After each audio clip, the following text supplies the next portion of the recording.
آتا ہے نا جو کماتے ہیں، اور یہ بہت سوچنے والی بات ہے۔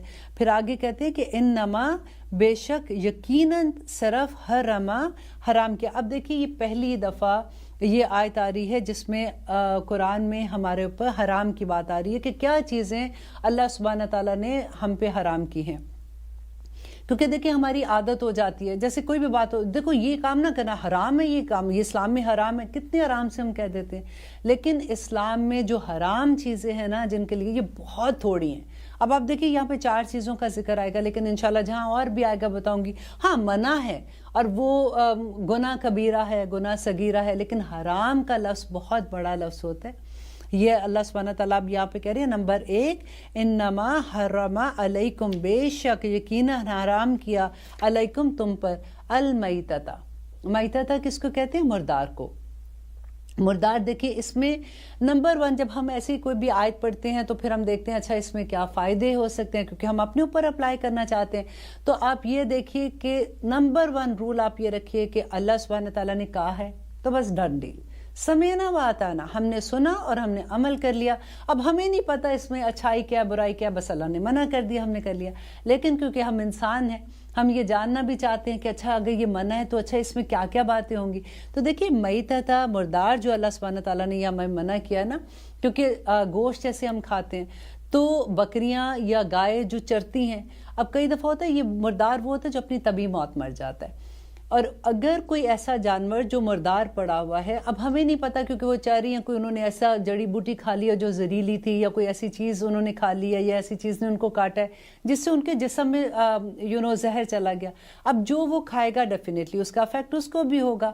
تو اللہ سبحانہ تعالیٰ نے ایسا جانور جو مردار ہے اس کا منع کر دیا، اور مردار کی انشاءاللہ ڈیٹیل آگے آ جائے گی۔ اور اس کے بعد سیکنڈ اس میں یہ فائدہ تھا کہ بہت سے ایسے جانور ہیں جو مردار کا گوشت کھاتے ہیں، تو ان کا رزق بھی اللہ سبحانہ تعالیٰ نے رکھنا تھا، تو اس لیے منع کر دیا کہ یہ تمہارا رزق نہیں ہے، یہ ان کا رزق ہے، یہ ان کو کھانے دو۔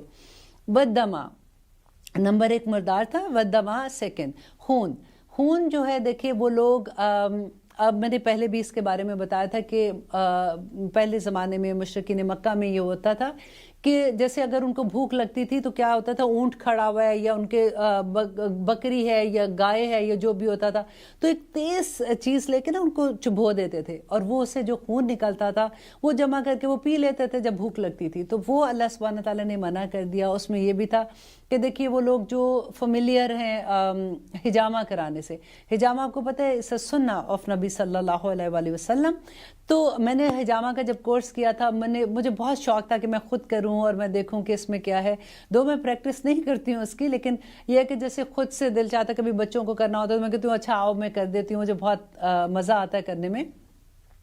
تو اس میں جب ہم نے پڑھا، تو جب میں یہ پڑھ رہی تھی تو میں آپ کے ساتھ شیئر کرنا چاہتی ہوں کہ ہمارے جسم میں 2 سسٹم پیرالل چلتے ہیں۔ ایک جو ہمارا اچھا خون ہوتا ہے وہ ہمارے ساری باڈی میں رن کر رہا ہوتا ہے، اور ایک طرف دوسرا پیراللی اس کے سسٹم ہوتا ہے جس میں ہمارا وہ گندا خون ہوتا ہے جو ہمارے سیلز باڈی کے ٹوٹتے ہیں، بنتے ہیں، یا جو بھی چیزیں ضائع ہونی ہوتی ہیں وہ ساری اس کے ذریعے وہ باہر کی طرف آ جاتی ہیں۔ تو خون کے اندر ایسے مادے بھی ہوتے ہیں جو اگر وہ خون پیتے ہیں تو وہ ہمارے لیے نقصان دہ ہیں، تو اللہ سبحانہ تعالیٰ نے یہ منع کر دیا، حرام کر دیا انسان پہ۔ وَلَحْمَ الْخِنْزِيرِ، اور سور کا گوشت۔ دیکھیے سور کے گوشت کے بارے میں بھی اب تو سائنس نے اتنی ترقی کر لی، اب آپ نے اتنا اس کے بارے میں پڑھا ہے۔ میں یہاں پہ پھر بھی وہی بات کہوں گی کہ دیکھیں یہ ساری چیزوں کے باوجود بھی اگر ہم صرف یہ کہہ دیں کہ اللہ سبحانہ تعالیٰ نے منع کر دیا، بس ہماری آزمائش ہے ہم نے نہیں کرنا۔ اب اہل کتاب جو تھے آپ کو یاد ہے جب ان کو مچھلیاں پکڑنے سے منع کیا تھا، مچھلیوں میں کوئی ایسی چیز نہیں تھی کہ ان کو وہ کھانے سے ان کو کوئی تکلیف ہونی تھی، لیکن اللہ سبحانہ تعالیٰ نے آزمانا تھا کہ ان کا حکم ہے تو وہ لوگ مانتے ہیں کہ نہیں۔ تو یہ بھی یہی بات ہے کہ لحم الخنزیر بھی اللہ سبحانہ تعالیٰ نے حرام کر دیا۔ وما، اور جو اوہلا پکارا گیا ہو بھی اس پر، لغیر اللہ، اللہ کے سوا کسی دوسرے کا نام۔ دیکھیے یہاں پہ اس کے بارے میں بہت زیادہ ڈیٹیل جو وہ سورۃ انعام اور سورۃ مائدہ میں انشاءاللہ آئے گی۔ یہاں پہ اللہ سبحانہ تعالیٰ یہ کہہ رہے ہیں کہ وہ جانور جس پہ اللہ کے بغیر، اللہ کے سوا کسی کا نام پکارا گیا ہو وہ حرام ہے۔ اب یہاں پہ جب جانور کی بات ہوتی ہے کہ وہ حرام کیا گیا اللہ تعالیٰ نے، کہ اب کیوں اللہ سبحانہ تعالیٰ نے یہ منع کیا کہ اگر کسی اور کا نام لیا جائے تو وہ حرام ہے؟ کیونکہ اب جب ہم ذبح کرتے ہیں تو ہم کیا کہتے ہیں؟ بسم اللہ الرحمن الرحیم. اب بسم اللہ کیا ہے؟ بسم اللہ اجازت نامہ ہے کہ ہم اللہ سے اجازت لیتے ہیں کہ وہ اس کی مخلوق ہے کہ اللہ سبحانہ تعالیٰ آپ کی اجازت سے ہم اس کو ذبح کر رہے ہیں اور اس کا گوشت ہم کھائیں گے کیونکہ وہ نعمت ہے ہمارے لیے. اب دیکھیے پانی پیتے ہیں تو ہم کیا کہتے ہیں؟ پانی اللہ کی نعمت ہے نا, اللہ سے اجازت لینا ہوتا ہے کہ بسم اللہ الرحمن الرحیم, یا اللہ یہ میں پانی پی رہی ہوں, تیرا شکر ہے کہ تو نے مجھے یہ نعمت دی. کھانا کھانے سے پہلے بسم اللہ الرحمن الرحیم. دیکھیے جب کپڑے چینج کرتے ہیں, یہ مجھے جب پتہ چلا تھا تو مجھے اتنا اچھا لگا کہ جب قرآن میں یہ پڑھا کہ یہ جو جنات کے بارے میں پڑھا تھا کہ وہ تمہیں ایسی جگہ سے دیکھتے ہیں جہاں سے تم انہیں نہیں دیکھ سکتے, تو پھر ایک خوف سا آتا ہے کہ او مائی گاڈ, وہ اس کا مطلب ہے کہ ہم تو نہیں دیکھ سکتے لیکن وہ ہمیں دیکھ سکتے ہیں. اور پھر جب یہ پڑھا کہ بسم اللہ الرحمن الرحیم پڑھ کے آپ کپڑے چینج کرتے ہیں تو اللہ سبحانہ تعالیٰ ان کے اور تمہارے درمیان ایک شیلڈ کر دیتے ہیں اور وہ تمہیں نہیں دیکھ سکتے. کتنی خوبصورت بات ہے. کہتے کہ رات کو جب آپ سونے سے پہلے سارے گھر کی کھڑکیاں بسم اللہ بسم اللہ بسم اللہ پڑھ کے بند کر دیں تو شیاطین اندر نہیں دیکھ سکتے. آپ کے جو برتن کھلے ہوتے ہیں ان کو آپ ڈھانپ دیں بسم اللہ پڑھ کے. تو جب ہمیں پتہ چلتا ہے اسلام کی خوبیوں کا پتہ چلتا ہے پھر بہت مزہ آتا ہے کہ الحمدللہ ایکچولی ہم پریکٹس کرنا شروع ہو جاتے ہیں. اور پھر دیکھیے اس کے بعد کہتے ہیں, یہاں دیکھیے اللہ سبحانہ تعالیٰ کی محبت کی انتہا کا پتہ چلتا ہے. فَمَنِ اضْطُرَّ, پس وہ جو کوئی مجبور ہو گیا, غیر باغن, نہ وہ سرکش تھا, ولا عادن, اور نہ وہ حد سے گزرنے والا, فلا, تو نہیں اسما, گناہ, الیہ, اس پر. کہ اللہ سبحانہ تعالیٰ کہہ رہے ہیں کہ وہ جو دیکھیں ابھی تو آج کل کے زمانے کے حساب سے نہیں, آپ تب بھی دیکھیے ایون دو ابھی بھی اگر کوئی ایسی جگہ پہ جا رہا ہے جہاں پہ اچانک اس کی گاڑی خراب ہو گئی, فار ایگزامپل کہیں پھنس گیا ایسی جگہ پہ جہاں پہ اب اس کو کوئی اور نظر نہیں آ رہا, اب کتنے دن وہاں پہ پھنسا رہا اور اس کو اب بھوک لگ رہی ہے, اس کو کھانا کھانا ہے یا اس کو پیاس لگ رہی ہے, تو اس سچویشن کی وجہ سے اللہ سبحانہ تعالیٰ یہاں پہ جو بتا رہے ہیں. اور ہم کریں آیت نمبر 172, اور جس میں اللہ سبحانہ تعالیٰ کہہ رہے ہیں کہ اگر کوئی مجبور ہو جائے اور اس کی یہ حالت ہو کہ اس کی زندگی موت کا سوال ہے تو پھر وہ یہ چیزیں کھا سکتا ہے جو بالکل حرام ہے, تو اس پہ کوئی گناہ نہیں ہوگا. ان اللہ, بے شک اللہ, غفور الرحیم, بہت بخشنے والا اور مہربان ہے. الحمدللہ اللہ سبحانہ تعالیٰ اپنا انٹروڈکشن بھی ساتھ ساتھ کروا رہے ہوتے ہیں کہ اللہ سبحانہ تعالیٰ کی ذات تو بڑی معاف کرنے والی اور بہت رحیم, مسلسل رحم کرنے والی ہے. اور آگے دیکھیے آیت نمبر 174 میں, ان الذین, بے شک وہ لوگ جو یکتمون. اب یہ دیکھیے اس آیت کو اگر آپ نے ابھی تک قرآن نہیں کھولے تو کھولیں اپنے اس پارے.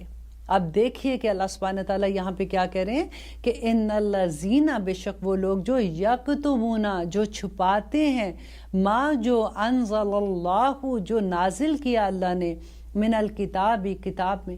دیکھیے میں جب بھی ابھی ہم تفسیر کر رہے ہوتے ہیں نا, یوزلی یہ ہوتا ہے کہ ہم جب پڑھتے ہیں کہ اچھا اہل کتاب نے یہ کیا تھا, اللہ نے یہ کہا, تو ہم ریلیٹ نہیں کر پاتے. ہمیں یہ لگتا ہے کہ یہ حکم ان کے لیے ہے, یہ حکم تو نصارہ کے لیے, یہ حکم کافروں کے لیے, یہ مشرکین کے لیے, ہمارے لیے اس میں بس یہ ہے کہ تم لوگ تو کلمہ گو, تم جنت میں جاؤ گے. لیکن ہر آیت ہم نے اپنے اوپر رکھ کے دیکھنی ہے.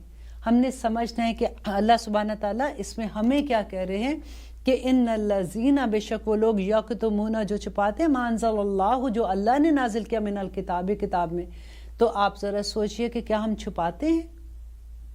سوچئے تھوڑی دیر. کیا ایسی بات ہے کہ ہمیں کوئی پوچھتا ہے فار ایگزامپل کہ قرآن میں پردے کے بارے میں کیا حکم ہے, تو ہم کہتے ہیں نہیں یہ تو اس زمانے کی بات ہوتی تھی, اور ویسے بھی نبی صلی اللہ علیہ وسلم کی بیویوں کو حکم ہے, اور عام آج کل کی دنیا میں تو یہ نہیں چلتا. نہیں یہ حکم تو پتہ ہے اس زمانے میں تو ایسے حالات ہوتے تھے, وہ لائٹیں نہیں ہوتی تھی, اندھیرا ہوتا تھا, لوگ چھیڑتے تھے, تو اس لیے حکم ہے. گول باتیں کرنا, زبان کو ٹویسٹ کر کے بات کر دینا اور اللہ پہ وہ بات لگا دینا جو اللہ نے کہی ہی نہیں ہے. آپ اپنے لفظوں کو غور کیجئے کہ جب کبھی اللہ سبحانہ تعالیٰ کے بارے میں یا نبی صلی اللہ علیہ وآلہ وسلم کے بارے میں بات آتی ہے تو ہم کس طرح سے بات کرتے ہیں. یہاں پہ یہی بات ہے کہ وہ لوگ جو چھپا لیتے ہیں جو اللہ نے نازل کیا کتاب میں, کتاب کیا, اس قرآن میں, وَيَشْتَرُونَ, اور وہ سب لے لیتے ہیں, خرید لیتے ہیں, بِهِ, اس سے, سامنن قلیلا, تھوڑی قیمت.